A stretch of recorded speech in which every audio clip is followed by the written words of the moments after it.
मदरसा यानी इस्लाम की तालीम देने का सबसे बड़ा केंद्र, लेकिन इन्हीं मदरसों को लेकर के अब कई चौंकाने वाले खुलासे हैं। ऐसा ही हैरान करने वाला खुलासा है यहां होने वाली पढ़ाई के बारे में। मदरसों में कुरान और हदीस जैसी पाक तालीम तो दी जा रही है, लेकिन यहां पढ़ने वाले दुनियादारी और विज्ञान इतिहास जैसे विषयों से महरूम है।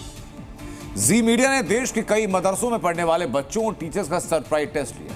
अब देखिए जरा टेस्ट का नतीजा क्या रहा है।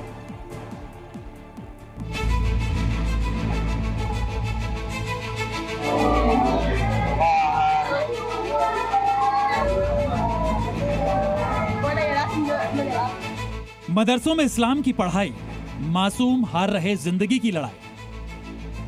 ये भारत की राजधानी कहलाती जाती है। एजुकेशन के नाम पर बच्चों को ऐसी तालीम किस काम की? राज्यसभा समिति, उसका सभापति कौन होता है? एग्जैक्ट तो नहीं बता सकता, लेकिन राज्यसभा का सभापति। मदरसों का हुआ सरप्राइज टेस्ट, टीचर फेल, बच्चे अनफिट। भारत और पाकिस्तान का जो बंटवारा हुआ था वो कब हुआ था? 1952 में से। 52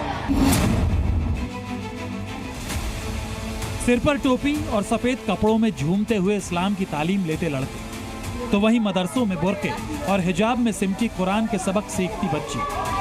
देश के ज्यादातर मदरसों में झांकेंगे तो कुछ ऐसी ही तस्वीर सामने आएंगी, लेकिन असल में इन मदरसों के जरिए मुस्लिम बच्चों के IQ यानी इंटेलिजेंट कोशेंट को कितना पोषण मिल रहा है, इसकी सच्चाई बेहद डराने वाली और कड़वी है।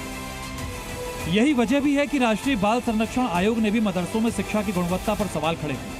मदरसों की पढ़ाई पर राष्ट्रीय बाल संरक्षण आयोग ने सवाल उठाए तो जी मीडिया ने मदरसों की जमीनी हकीकत जानने की कोशिश की। सबसे पहले आपको यूपी की राजधानी लखनऊ में पढ़ रहे बच्चों का IQ लेवल दिखाते हैं। बच्चों से पहले हमने उन्हें पढ़ाने वाले टीचर का टेस्ट लेने का फैसला किया। जी मीडिया संवाददाता के शुरू के 2 सवालों के जवाब तो मदरसा के मास्टर साहब ने दे दिए, लेकिन उसके बाद उनके IQ की ट्रेन पूरी तरह डिरेल हो गई। भारत की राजधानी कौन है? दिल्ली है। दिल्ली है जी। अच्छा, उत्तर प्रदेश की राजधानी कौन है? लखनऊ। लखनऊ है। भारत और पाकिस्तान का जो बंटवारा हुआ था वो कब हुआ था? 1952 में से। और जो मध्य प्रदेश की राजधानी की बात करें, जानकारी है आपको? MP की जानकारी है? जी, ये योगी नाथ जो है हमारे अभी यहाँ के MP CM हैं। भारत में कितने ऐसे केंद्र हैं जो राज्य शासित हैं? जी, फिर से सवाल कीजिए, क्या पूछ रहे हैं? भारत में राज्य शासित केंद्र कितने हैं? 7 हैं सर। महाराणा प्रताप की किस सियासत की थी जानकारी कुछ ऐसी पूछे, क्योंकि आप लोग को जी, सियासत क्या? महाराणा प्रताप किस सियासत से ताल्लुक थे? राज्यसभा का सभापति कौन है, जानकारी है? जी, राज्यसभा के सभापति कौन है? जी, वो अमित शाह हैं सर।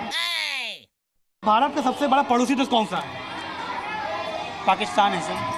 लखनऊ के मदरसे में बड़े मियाँ तो बड़े मियाँ, छोटे मियाँ भी सुबहान अल्लाह निकले। वैसे इसमें कोई हैरान होने वाली बात भी नहीं थी कि जब पढ़ाने वाले का ये हाल है तो बेचारे बच्चों के दिमाग का क्या ही हाल होगा। ये भारत की राजधानी कहलाती जाती है। भारत में जहाँ रहते हैं, राजधानी कौन है भारत की? मातृभूमि राजधानी दिल्ली। दिल्ली ना? अच्छा, और यूपी की राजधानी क्या नाम है? मातृभूमि राजधानी यूपी नहीं पता। हमारी टीम मध्य प्रदेश की राजधानी भोपाल के एक मदरसे में पहुंची, जहां पहले छात्रों से कुछ सवाल किए गए, जिसमें कुछ छात्रों को यह भी नहीं पता था कि भारत और पाकिस्तान का बंटवारा कब हुआ। ये बताइए कि भारत और पाकिस्तान का बंटवारा किस वर्ष में हुआ था? ये नहीं है। ओके। इतना ही नहीं, जब कक्षा 9 की छात्रा से 15 का पहाड़ा पूछा गया तो उसे याद ही नहीं था। 15 का पहाड़ा आता है आपको? नो सर, वैसे याद है। इतिहास और गणित तो छोड़िए, बच्चों को अपने नाम की स्पेलिंग का भी आता पता नहीं था। कक्षा 1 के छात्र को अपने नाम की स्पेलिंग के बारे में कुछ नहीं पता। आपको अपने नाम की स्पेलिंग आती है? नहीं आती। और अब बारी थी मदरसे के टीचर के IQ टेस्ट की। वहां के टीचर से संसद से जुड़ा एक सवाल किया गया तो देखिए वो कैसे हड़बड़ा गए। राज्यसभा समिति उसका सभापति कौन होता है? एग्जैक्ट तो नहीं बता सकता, लेकिन राज्यसभा का सभापति। तो वहीं मदरसे के एक और सीनियर टीचर से सूर्य ग्रहण पर सवाल किया, तो सुनिए उनका क्या जवाब था। सूर्य ग्रहण क्यों पड़ता है, क्यों लगता है? साइंस का स्टूडेंट नहीं हूँ। साइंस की कोई बात नहीं। मदरसों के सरप्राइज टेस्ट से अब तक ये साफ हो चुका है कि देश के मदरसों में बच्चों की पढ़ाई लिखाई का क्या हाल है। लेकिन हमें अभी भी एक ऐसे मदरसे की तलाश थी जिसे हम पासिंग मार्क्स दे सकें। और इसी उम्मीद को लेकर जी मीडिया की टीम पटना के अशोक राजपथ पर मौजूद मदरसा इस्लामिया शमशुल हौदा पहुंची। पटना के मदरसे में जी मीडिया की टीम ने अपना क्वेश्चन पेपर बच्चों के सामने रखा तो हाल यहां भी बुरा था।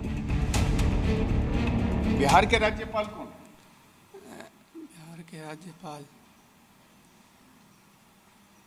हम दूसरे बच्चे से पूछते हैं कि बिहार के राज्यपाल का क्या नाम है?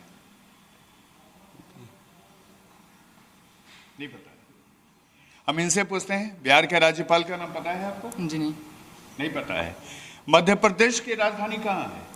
मध्य प्रदेश की राजधानी कहाँ है? एमपी की राजधानी कहाँ है? तेलंगाना। भोपाल है। भोपाल जी। तेलंगाना जो है खुद एक स्टेट है।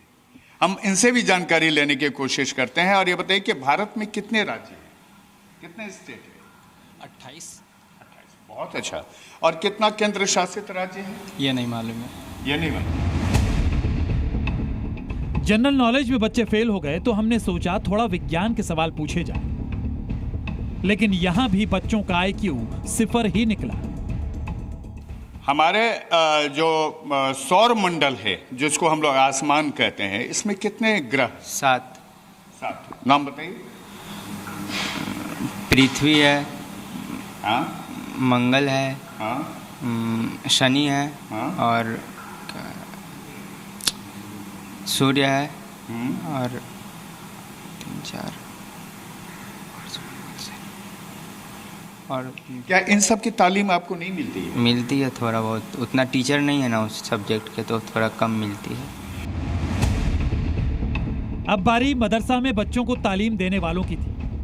अब टीचर थे तो जनरल नॉलेज का सवाल तो झेल गए, लेकिन हिस्ट्री और साइंस के सवाल मदरसा के मौलवी जी के लिए क्रिकेट के बाउंसर की तरह हो गए। अच्छा सर, ये बताइए भारत का जो राष्ट्रीय फूल क्या है?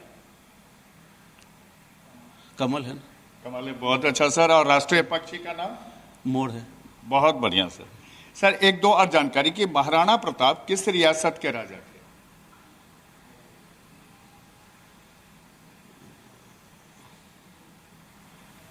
सर ये हिस्ट्री का सवाल है, हो सकता है कि जहन से निकल गया है। अच्छा जी, ये बताइए कि सूर्य ग्रहण क्यों लगता है? ये जो साइंस से जो तालीम हासिल की, ये तो ज्योग्राफी का सब्जेक्ट है। ज्योग्राफी का है तो होता है नहीं। अब आपको लेकर चलते हैं उत्तराखंड की राजधानी देहरादून, जहां मदरसों में पढ़ रहे बच्चों का IQ क्या है वो इस बात से अंदाजा लगाया जा सकता है कि उन्हें उत्तराखंड के मुख्यमंत्री के नाम पर PM नरेंद्र मोदी का नाम याद है। हालांकि यहां भी जी मीडिया के बेहद सामान्य सवालों को बच्चों ने नाउम्मीद ही किया, लेकिन कुछ बच्चे ऐसे भी थे जिन्हें थोड़ा बहुत जवाब मालूम था और इनके सही जवाब हमारे लिए किसी जैकपॉट से कम नहीं थे। अच्छा अर्चन, ये बताओ कि उत्तराखंड में कितने जिले हैं, आपको पता है? 24। और उत्तराखंड का मुख्यमंत्री क्या होना है? श्री पुष्कर सिंह धामी। अच्छी बात है, आप आओ इनसे भी बात करते हैं। आप बताओ कि आपको कोई पोएम याद है? कविता, कोई कविता सुनाओ। जी चलो, और आप बताओ कि उत्तराखंड में कितने जिले हैं? 24। यहाँ गवर्नर कौन है, राज्यपाल कौन है, पता है? मुख्यमंत्री? कोई बात नहीं। आप ये बताओ उत्तराखंड का मुख्यमंत्री कौन है? तो आप बताओ कि भारत का प्रधानमंत्री कौन है? श्री दामोदर दास नरेंद्र मोदी। कोई बात नहीं। आप बताओ उत्तर प्रदेश कोई जिला है कि राज्य है? जिला। अच्छा, प्रधानमंत्री कौन है? नरेंद्र मोदी। और राष्ट्रपति? राष्ट्रपति कौन है, पता है आपको? चलो, आपका क्या नाम है? माय नेम इज अब्दुल सुभान। अब्दुल जी, आप ये बताओ कि भारत में कितने राज्य हैं, कुछ पता है? अब बच्चों को पढ़ाने वाले टीचर का हाल देखिए। अच्छा, जैसे जीके के तौर पर अगर देखें तो उत्तराखंड में जो आप पढ़ाती हैं क्या क्या बताती हैं इनको? इसमें हम प्रेसिडेंट के नाम, prime minister, chief minister, Capitals. तो जैसे उत्तराखंड में कितने जिले हैं ये बताया आपने? ये तो छोटे बच्चे हैं, अभी तो हमने उत्तराखंड की कैपिटल क्या है और उत्तराखंड के सीएम कौन है ये बताया गया बच्चों को। हाँ, वैसे उत्तराखंड में कितने जिले हैं? उत्तराखंड में जिले? हाँ। उत्तराखंड तो खुद ही जिला है। हाँ। इस्लाम धर्म में मदरसे की पढ़ाई को बेहद खास माना जाता है। ऐसा कहा जाता है कि इस्लाम धर्म को जानने के लिए मदरसे की पढ़ाई पढ़ना जरूरी है। मदरसों में छात्रों को इस्लामी शिक्षा दी जाती है। इनमें कुरान, हदीस, फिक़ह यानी इस्लामी कानून और इस्लाम से जुड़े दूसरे विषयों की पढ़ाई होती है। लेकिन मजहबी तालीम के नाम पर चल रहे मदरसों में बच्चे दुनिया के बाकी ज्ञान से महरूम हैं और यही वजह है कि मदरसों पर सरकार भी सख्त होती जा रही है। ब्यूरो रिपोर्ट, जी न्यूज़।